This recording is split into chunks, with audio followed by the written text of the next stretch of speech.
What's up? I'm back on Lake Toho with James from Louisiana. Guys from Louisiana can fish.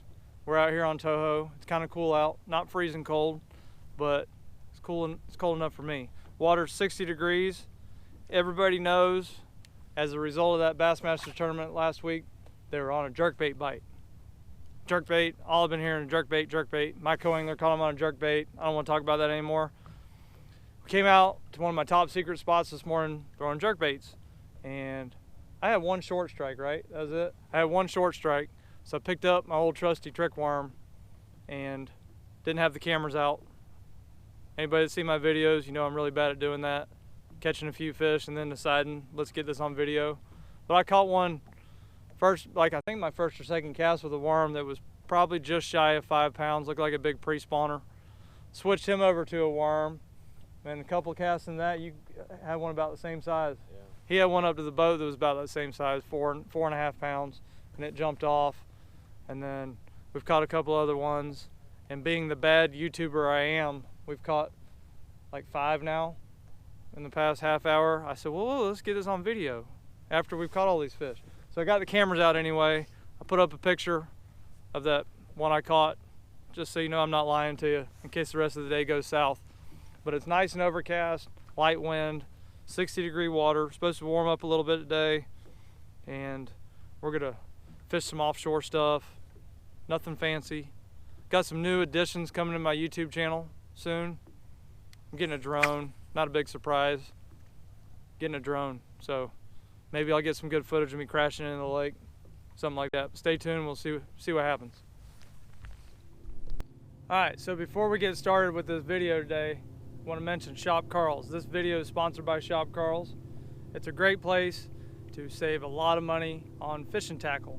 If you're watching this video right now, you're probably one of those people that's like me that spends way too much money on fishing tackle. There's probably, if you don't think so, I guarantee there's somebody in your household that thinks you spend too much money on fishing tackle. You go to shopkarls.com. I'll put a link in the description. You get that Karl's Club membership. It's only $49. Once you're a Karl's Club member, you can save 30% off retail on everything you buy on Shop Karl's. 30%. It's a $49 membership that you can cancel at any time. I think you can even try it for a month for free. You can get out of it at any time. And you're going to get free shipping. So if you spend a few $100s a year online buying fishing tackle, you can go there, and once you make your first or second purchase, you've already absorbed that $49 and you're saving a legitimate 30% off of retail. Half of my terminal tackle, and I have lure sponsors. Some people don't. I have some lure sponsors. I get a lot of my lures. I don't have to pay for them. But a lot of terminal tackle, fishing line, hooks. I got the heavy metal tungsten stuff. Almost all my weights in there are from shopkarls.com. Plus they got a great selection of lures. So go check them out. Check the link in the description and get that Karl's Club membership. We're gonna go back to catching some fish. They still aren't down here very good.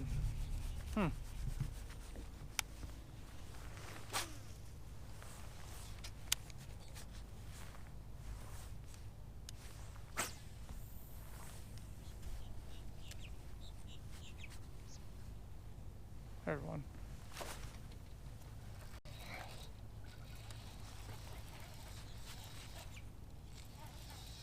Finally. Well, I mean, just the strikes and stuff picked up here in the last few minutes. Yeah, just in this one little tiny area right here. So it's about 2 hours later since I started this video, saying they were back on a worm bite. And I don't know if the cameras made them stop biting or what, but we didn't get a single bite after I pulled them out, did we? No. On my offshore spot. But I also, it's kind of my fault, like I said, I brought them out, and now we're back up in some shallow stuff that had gotten muddy from the cold front last week, and now it's clearing up. He just lost one a little bit. We're just throwing flukes, kind of dead sticking them in little holes. This is a big spawning flat back in here. But look how fat this isn't a big fish. Look how fat that fish is. Big old belly. Water's about 61 degrees back in here. We're moving up on beds in here, and that front came and completely messed it all up. This spot has cleared up a little bit, so we've been in here for a little while, but we're just You get back in these grass flats, and you're rarely going to catch fish all over the place. They're going to be in little wads. And he had something slap at one. We think that was a pickerel, and then he missed one, and then that was the first bite I just had. But we're just twitching these weightless flukes, and when you get into a hole or any place that looks good, we're just kind of dead sticking them, and that's how that fish hit. Might be 2 hours though till you see another clip. Who knows? I hope not. Ooh, ooh, ooh. Uh-oh. There, oh, come on. That's a bass. There, he got it. Nope, up, gone again. Up, down. That's how the bass usually hit them. Can't make up their minds. Now he got it.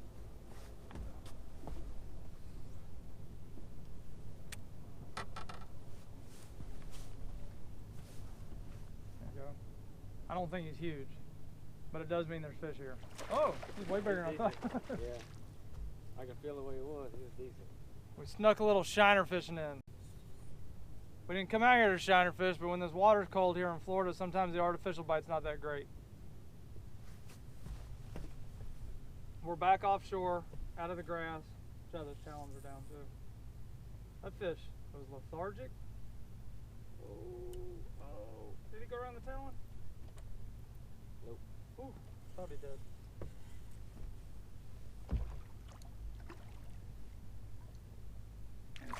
I was shaking, I thought he would. Oh, he's fat though, look how fat he is. So, this is what happens when that's a big old pre-spawn female. Well, not huge. It's because of this, it's probably in that 5 pound range.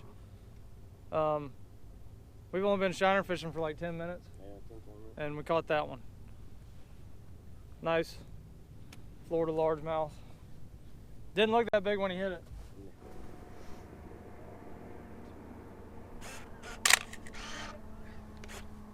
Nice. Call you buddy.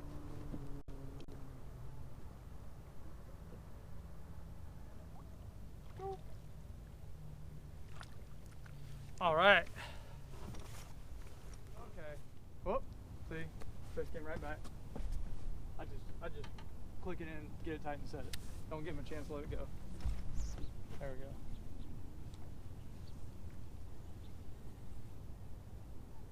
All down the Hydrilla.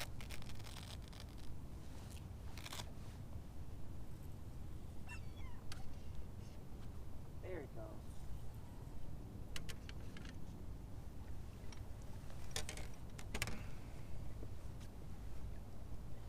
Not a big one. It's kind of funny, we were talking about all the grass on Lake Toho here in the Kissimmee Chain, and everything.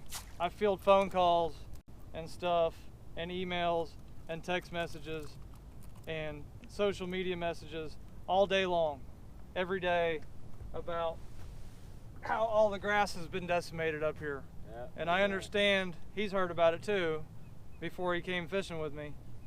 And I know there's some lakes throughout Florida that have been oversprayed and mismanaged and all that kind of stuff, but we have grass all over this lake. This is a 20,000 acre lake that has about 16,000 acres of hydrilla in it, all over the place. This whole big area we're in right here, that's probably a mile wide and a half mile long, is completely covered in hydrilla. I'm gonna put a map up on this video, and I'm gonna show you a map of Lake Toho and Cypress. I'm gonna show you how much grass is on here. I'll put a dark red area of all the thick matted hydrilla, and I'll make like a pink area, I guess. If it comes out, I haven't made the map yet, so if it comes out a different color, the lighter colored area is where there's sparse hydrilla, and it's probably 80% of this lake's covered in hydrilla, and probably 50% of Lake Cypress is covered in hydrilla. So we actually have too much grass here. Not less fish, not anything like that. It's just, I know Okeechobee's having some problems. I don't even know if it's as bad down there as they say, because you'll hear that there's no grass anywhere, and then somebody will post a video like my buddy Scott, and he's back in miles of grass all the way to the horizon. So I know the lakes need to be managed differently than they've been being managed, but we have tons of hydrilla everywhere, all over the place. That's all I'm gonna say about it. Kind of started the cameras a little bit late. We got some shiners out because the artificial bite's a little slow. We've got 3 bites off of this one little lily pad head right here now, 2 on a shiner. He just caught one on a shiner like a minute ago when I was doing my little rant about the grass. Then he threw that fluke up in there and caught another one, back to back. They stack in little tiny areas like this all the time. Good thing we use a shiner on that one. Yeah. Pippin. Whoop, this one's gone. Damn. Just looked at it.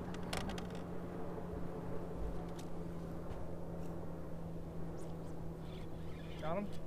Yep. I just threw that kind of in that pocket. You can come up here if you need to.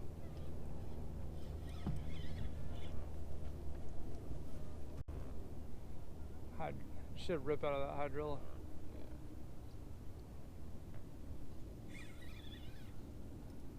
There it goes.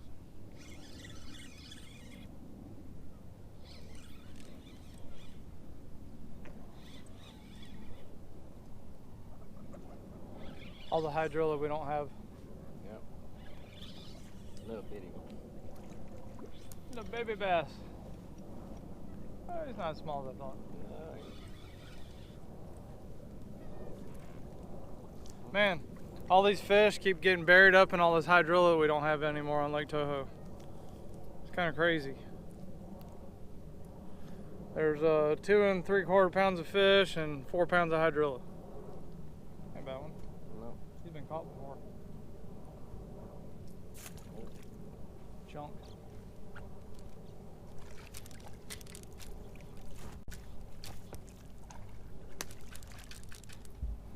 It is overcast and dead calm out here, which is not always the best combination when the water is clear like this. I like a little bit of wind, a little bit of sunshine. He's getting bit every once in a while on artificial, but we're kind of having to throw some of these shiners at him to get him to sit, so something they can sit there and look at for a while. We're about done fishing today. Decent day. Wish I would have brought my cameras out earlier than I did, because we caught our best artificial lure action was first thing this morning on a shell bed, worm fishing. And wouldn't hit a jerkbait today. They were on a jerkbait bite, and now they're back on a worm bite. But anyway, we've had mostly overcast today. The sun finally decided to pop out right here as we're getting ready to go in. Kind of slowed things down with that overcast and no wind, and we ended up having to catch them on shiner. Some decent chunks here, a lot of 2.5 pounders over this submerged hydrilla along this grass line. But I do this every once in a while. I want to see how many, a lot of people check out of these YouTube videos halfway through or 3/4 of the way through. So I'm gonna do a giveaway right here at the end. People that didn't watch the whole entire video aren't even gonna know about this giveaway. But whatever my next mystery tackle box comes in, I'm gonna open it up, see what's in it, and I might throw a few more extra things in there. But I'm gonna give away the full contents of that mystery tackle box, which has probably $50 worth of tackle in it. I'll throw some extras in there. We'll get it up around that $100 mark worth of fishing tackle for absolutely nothing. You just got to go to the comments section and type in, "I watched the whole thing." That's it. I watched the whole thing. Watch the whole video. I want to see how many people that watch this video actually watch it all the way to the end. I know I got some guys like Bo and some of those other guys out there. Oh, we got our last bite on our last shiner right here as I'm closing the video out. I watched the whole thing. Make that comment. Oh, we lost it on the last shiner. But thanks for watching. Subscribe to my channel. We'll see you next time.